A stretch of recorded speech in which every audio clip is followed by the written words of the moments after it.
Each crisis is more dangerous than the one before. So 1998, 2008, we're going to get to a point we may be there where the crisis is actually bigger than the Fed, bigger than the Fed's ability to stop. We are uncomfortably close. Now, it's impossible to know exactly how close because it's a complex dynamic system, and you can make very good predictions on complex dynamic systems as to the magnitude of the crisis, but it's very hard to get the exact timing. But I can say that we're uncomfortable because now we've been there twice before in recent years. 1998, we came within hours of shutting every market in the world. It began with a Russian default, by the way. August 17th, 1998, Russia defaulted on their external debt and the ruble was grossly devalued. That started a global liquidity crisis, went around the world, ended up in my lap at Long-Term Capital Management, where we had $1.4 trillion of derivatives. And everyone goes, oh, you know, Long-Term Capital, you guys lost a lot of money in Russia. We didn't. We lost maybe $100 million in Russia, but we lost closer to $4 billion on everything else because in a liquidity crisis, people sell everything. It's not a question of, do you have Russian bonds? It's like, no, they sell everything. Spreads widen. Not enough collateral, margin calls, people being blown out of their positions. That's what a global financial crisis looks like. We cured that with a $4 billion all-cash injection sponsored by the Federal Reserve and 2 rate cuts, one on an emergency basis by Alan Greenspan. We got through that, but we came within hours of shutting every market in the world. Same thing in 2008. We all know, you know, September 15, 2008, Lehman Brothers. Okay.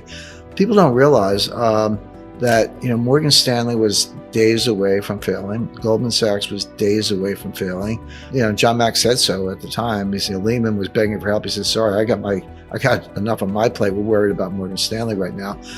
You know, and then the Fed came in. And so think of it as dominoes are falling. So all the dominoes are falling and they're going to keep falling unless you truncate it, drop a wall in. And that wall was the Fed. But here's my point. Each bailout gets bigger than the one before. Each crisis is more dangerous than the one before. You want assets that are going to be immune from a global liquidity crisis. What are they? Land, real estate, gold, silver, you know, fine art. You know, I see Andy Warhol, Marilyn Monroe has gone, they estimate $200 million. You could have bought that for $50,000 in the 1970s. That's a little more specialized, but there are, you know, natural resources, water, you know, et cetera, energy, oil. If you want to be in stocks, okay, get stocks of companies that are based on natural resources. They're such as ExxonMobil, Chevron. I mean, I'm just giving these as an example. But there are a lot of ways to protect yourself. But, you know, a regular stock portfolio is not a good one. And, you know, banks are going to be in distress. Money market funds are going to be in distress. That's what the liquidity crisis is. I point out that the dollar has been a cryptocurrency since at least 1979. That was the last year the Treasury issued a paper Treasury note, like you had a note. Maybe somebody's grandmother still has an old one in the attic, but they had little almost like you know, stamps, like you peel off a coupon and take it down to the bank and get paid. The last time they did that was 1979. So the dollar's been digital and message traffic has been encrypted since around 1980. But I think in terms of the impact on the dollar, this is, you know, be careful what you wish for. And this was exactly what I was saying earlier in terms of second and third order effects. And I warned the Pentagon about this and I warned the Treasury about this because I know how economic sanctions work. I've been very involved in that from the point of view of the intelligence community and also advising the government, but they can be powerful. But if you use them too much and too broadly, they actually lose all their impact because the people you're targeting say, well, okay, no mas, I'm out of the dollar system. You've done it one too many times. And this is an example of that. We've never frozen a central bank before. We have now. We've never kicked an entire country out of SWIFT with the exception of Iran, but that's a much more isolated case. We have now with Russia. And so instead of just sitting there saying, oh, gee, you got me, we can say, okay, let's go to a new payment system. Let's pick up a new currency. The Saudis are saying the same thing.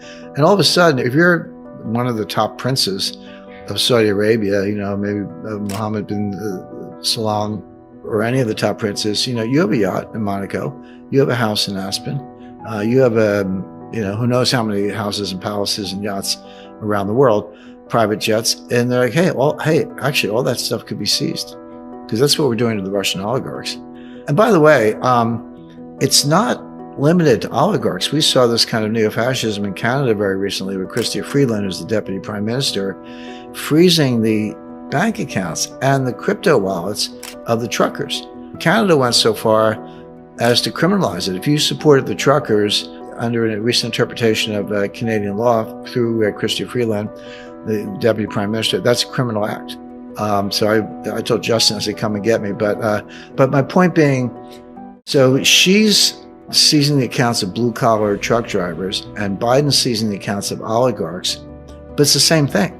Okay, blue collar, multi-billionaire, but it's the same thing. Suddenly, Canada and the U.S., two of the number one, I think number 5 economy in the world, number 6 maybe, have frozen Canadian dollar and U.S. dollar accounts of people they don't like.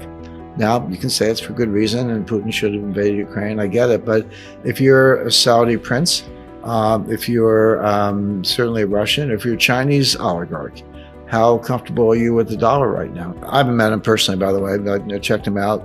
Looks like a thoroughly bright guy, but other than carrying Larry Fink's briefcase for a few months, I mean, he's a year maybe, he's never had a job outside of academia or government. So he doesn't really understand the real world and doesn't understand what we're discussing right now.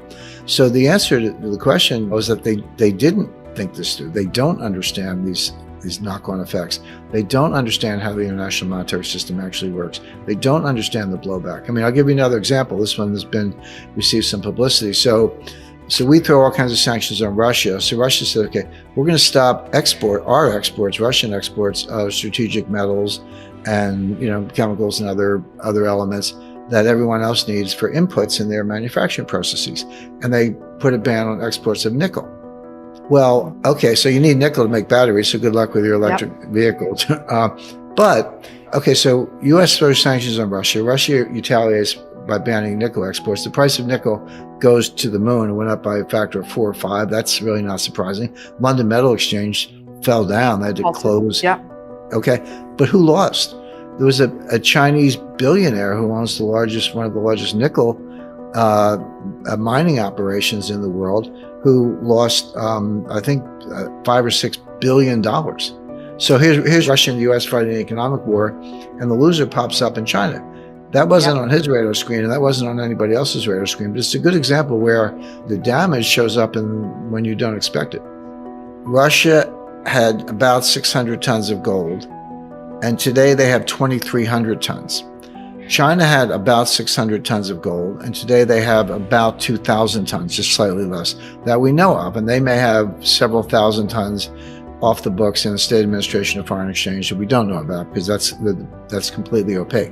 So Russia and China did exactly what we warned the Pentagon about in 2009, exactly, which is increase their gold reserves by a factor of 4 or more.